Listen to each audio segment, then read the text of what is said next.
dar continuidade, tá bom? Continuidade. Bom, eu li que a quarta coisa que o Senhor Jesus, ele pede para que sejamos seus imitadores é na obediência ao Espírito Santo.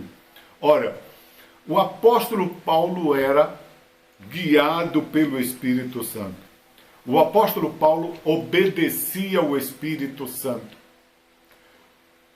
Ele ouviu, né, a ordem, quando disse: apartai-me a Barnabé e a Saulo para uma obra que eu vos tenho. O apóstolo Paulo, ele estava constantemente na direção do Espírito Santo. Ele fazia aquilo que o Espírito Santo lhe conduzia. E é desta forma que nós devemos nos portar. Devemos orar. Devemos em oração pedir: Espírito de Deus me guia. Espírito de Deus me ensina. Espírito de Deus me dá uma resposta. E o Espírito Santo, se assim nós pedirmos, ele falará para conosco. Quinta coisa que o apóstolo Paulo, ele pede para que sejamos seus imitadores, está no versículo 24, Atos 20, 24. Mas em nada tenho a minha vida por preciosa, contanto que cumpra com alegria a minha carreira e o ministério que recebi do Senhor Jesus para dar testemunho do Evangelho da graça de Deus. Então, a quinta coisa, na prontidão para sofrer. Eu sempre costumo falar na igreja o seguinte, que a chamada para o Evangelho é chamada de sofrimento.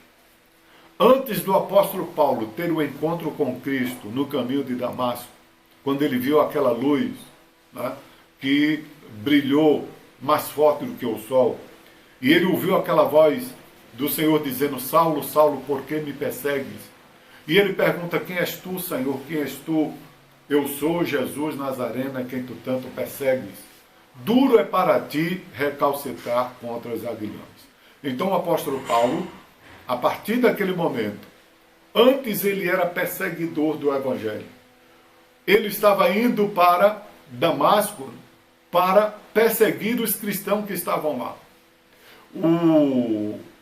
O diácono Estevão, ele foi apedrejado aos pés de Saulo.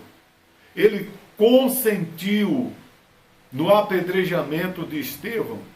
Mas agora, a partir do momento que ele foi chamado, a partir do momento que ele teve o encontro com Cristo, de perseguidor passou a ser perseguido. E o Senhor, ele nos pede prontidão para sofrer. O Senhor Jesus, ele não nos enganou, ele disse: no mundo tereis aflições. Tende bom ânimo.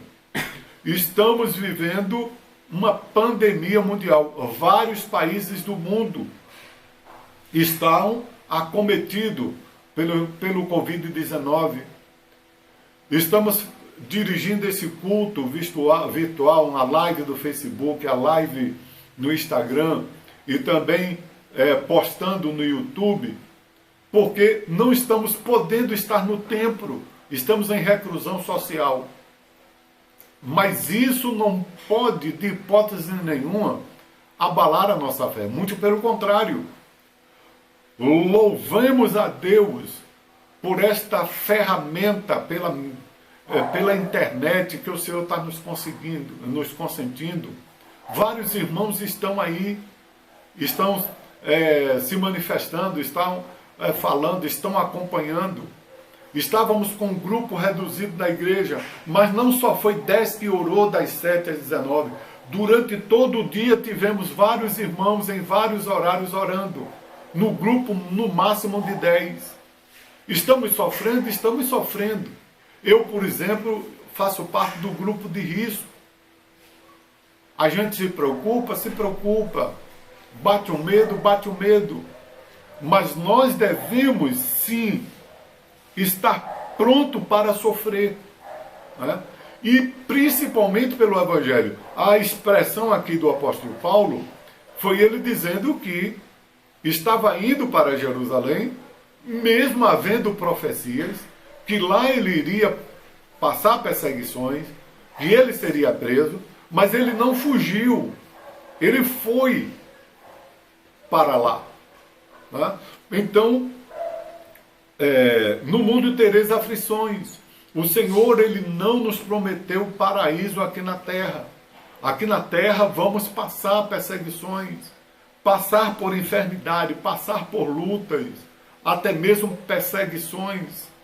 Vários irmãos, né? Vários cristãos, eu tenho visto nas redes sociais, né? Vários prefeitos que estão atropelando a Constituição Federal, vários prefeitos estão estão prendendo, estão fechando. Eu vi de um padre lá em São Paulo, estava apenas ele mais 4, só tinha 5 pessoas. Ele estava fazendo uma live da missa lá no templo, lá na igreja, né? E os fiéis acompanhando em casa, como vocês estão me acompanhando aqui agora, né?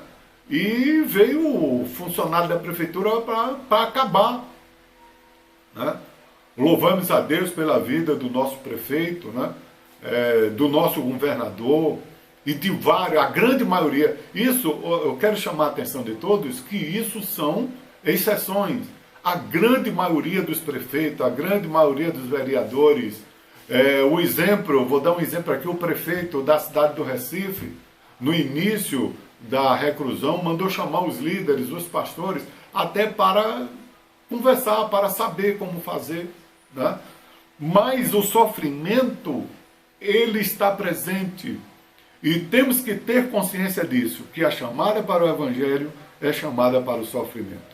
A sexta coisa que nesse texto bíblico o apóstolo Paulo nos chama para sermos seus imitadores, na pregação do reino de Deus. Está em Atos capítulo 20, versículo 25. E agora, na verdade, sei que todos vós, por quem passei pregando o reino de Deus, não verei mais o meu rosto. Mas ele pregou. Pregarmos o reino de Deus. A mensagem nossa nesses últimos dias é: Jesus salva, Jesus cura, Jesus liberta, Jesus batiza com o Espírito Santo, prepara e leva para os céus. A nossa pregação tem que ser Jesus crucificado, morrendo pelos pecadores. Temos que pregar a mensagem da cruz. Na pregação do reino de Deus, devemos ser imitadores do apóstolo dos gentios, do apóstolo Paulo.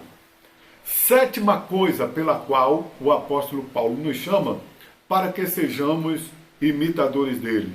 No anúncio de todo o conselho de Deus, está no versículo 27 do capítulo 20. Porque nunca deixei de vos anunciar todo o conselho de Deus. Nunca deixei de vos anunciar todo o conselho de Deus. Então, meus amados e queridos irmãos, devemos anunciar o conselho de Deus. Devemos levar uma palavra para os que estão aflitos. Né? Um dos ministérios, um dos ofícios mais árduos pastorais é o do conselho. Mas estamos vivendo em um momento de pandemia, em um momento em que a mídia, não sei porquê, existem várias denúncias, não sei porquê, constantemente só fica anunciando os números de mortos, né? Na Itália morreu tanto, mas não estão anunciando com a mesma proporção, com a mesma veemência, o número dos que estão sendo curados também. Não sei qual é o objetivo. Eu confesso para os irmãos, não vou ser irresponsável, não vou falar uma coisa do qual não tenho prova, né? Mas que isso realmente está levando muitas pessoas à histeria. Eu digo isso por experiência própria. Ontem mesmo eu atendi uma pessoa no telefone, uma senhora não evangélica, ela estava em pânico e ela estava chorando, desesperada. E eu tive que aconselhar, eu tive que acalmar ela, né? E nós devemos estar todos prontos com isso, né? Levar uma palavra de paz, uma palavra de calma, de ânimo, né? Glorificado e exaltado seja o nome do Senhor. A oitava e última coisa que nesta mensagem o apóstolo Paulo, ele pede para que sejamos imitadores dele, como ele de Cristo, está no versículo 28. Olhai por vós e por todo o rebanho, sobre que o Espírito Santo vos constituiu bispo, para apacentardes a igreja de Deus, que ele resgatou com seu próprio sangue. Então, no cuidado pelo rebanho de Cristo. Essa é uma palavra que o Senhor está dirigindo para mim e para todos aqueles que o Senhor entregou no rebanho, seja para presidir, como é o meu caso, do qual tem várias igrejas que estão ligadas à sede, né? Vários obreiros pelo qual eu sou o presidente, estou presidindo, mas o Espírito Santo, o apóstolo Paulo, por intermédio do Espírito Santo, está dirigindo esta palavra para todos nós, ou que seja presidente, ou que seja auxiliar, ou que seja um simples dirigente de uma pequena congregação, para que possamos ter cuidado do rebanho de Cristo. Nós somos pastores, mas o rebanho não é nosso. O rebanho é de Cristo. Temos que ter cuidado do rebanho de Cristo, cuidar da igreja do Senhor. O apóstolo Paulo, de Éfeso, ele foi para Jerusalém e de lá ele foi conduzido para Roma, né? Durante 3 anos, aproximadamente, o apóstolo Paulo pregou o evangelho lá em Éfeso. E o apóstolo Paulo, ao pregar em Éfeso, ao se despedir, ele dirigiu esta palavra aos obreiros, aos presbíteros da igreja, para que possamos ser seus imitadores. Temos nessa mensagem vários ensinamentos, várias coisas que devemos imitarmos a Cristo, sermos imitadores dele, assim como o apóstolo Paulo foi nosso exemplo. Meus amados e queridos irmãos, já estamos concluindo, tá certo? A nossa live. Não é necessário, né, nos demorar muito. E quinta-feira, se Deus assim permitir, às 19h30, 19 horas não, às 20 horas, estaremos aqui mais em uma live, né, pregando a palavra do Senhor, anunciando o reino de Cristo, né, e vamos continuar orando para que encerre-se, né, para que deixamos de estar em uma reclusão horizontal e passarmos a estar em uma reclusão vertical. No meu caso, eu como sou do grupo de risco, ainda mesmo na vertical irei continuar, mas para que muitos possam prosseguir, né? Então quero agradecer a todos, agradecer ao diácono Samuel, né? Samuel Almeida, nosso primeiro nosso primeiro secretário, né? Nosso primeiro tesoureiro, primeiro secretário é nosso irmão Paulinho. Eu estou primeiro secretário porque sempre quem está é o Paulinho. Então quero agradecer a todos, que o Espírito do Senhor, vamos encerrar com oração. Senhor nosso Deus, nosso Pai que está nos céus, somos gratos a Ti por esta grande oportunidade. Despede em paz nos nossos lares. Amém.